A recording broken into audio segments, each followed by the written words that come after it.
How many of us here can drive? Thank you. How many of us drove perfectly the first time we sat in front of a steering wheel? Okay, thanks for the honesty.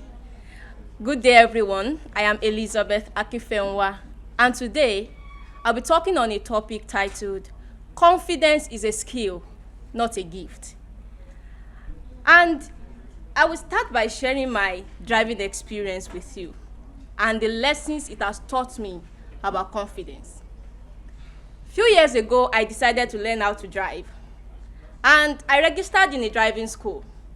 Everything was going well. The driving school, they had a lot of testimonials, but I discovered I wasn't learning. I could not drive. But then I later realized that the problem was not the driving school, nor even the trainer. I was the problem. I will tell you why. All through the lessons, I never carried a car by myself. The only time I got to drive was during the lesson until the next class. So as an unserious student that I was, I can say that I did not maximize that learning. Because few years after, I still could not drive. But later, I decided to try again. I asked a relative to teach me how to drive. But this time around, I did something else. We tried to go through familiar roads, and I also tried to take the car by myself. So one day that I tried taking the car, as I was coming out of my street, I saw a car coming.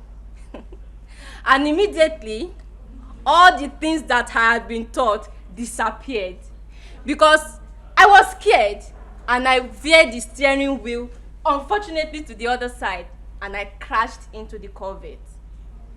And that day, I said, never again. Driving and myself will never be in a sentence. But I still tried again. Now, to my point. If you ask me now, if I can drive long distance confidently, I might hesitate.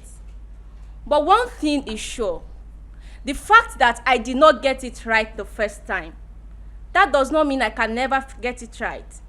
And the same thing with confidence, especially speaking. Many of us, our fear of speaking stems from low self-esteem. Am I good enough? Can I do this? Imposter syndrome. Do I belong here? I don't think I can do this. Sometimes, it's even as a result of some past memory. Maybe there was a time you stood in front of an audience and you embarrassed yourself. But I want to tell you these three things about confidence. 1, confidence is not the absence of fear. Confidence is speaking despite that fear. When you stand on the stage, you are going to feel that nervousness as I am feeling right now. You are going to feel that butterfly in your stomach. But what makes you a confident speaker is you speaking despite that fear. And the second thing is this. Confidence grows with mastery and not talent. And that is why I titled my speech, it is a skill, it is not a gift.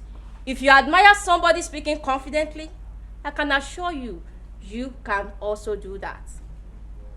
And the third and my last point, confidence grows in the right environment. Environment where you can learn. Environment where you can be given feedback. Environment where you can be evaluated. Face your mirror and speak. Tell a friend to watch you speak. I bet it with you. In the next 21 days, you'll be amazed at how much you have improved. So let me leave you with this.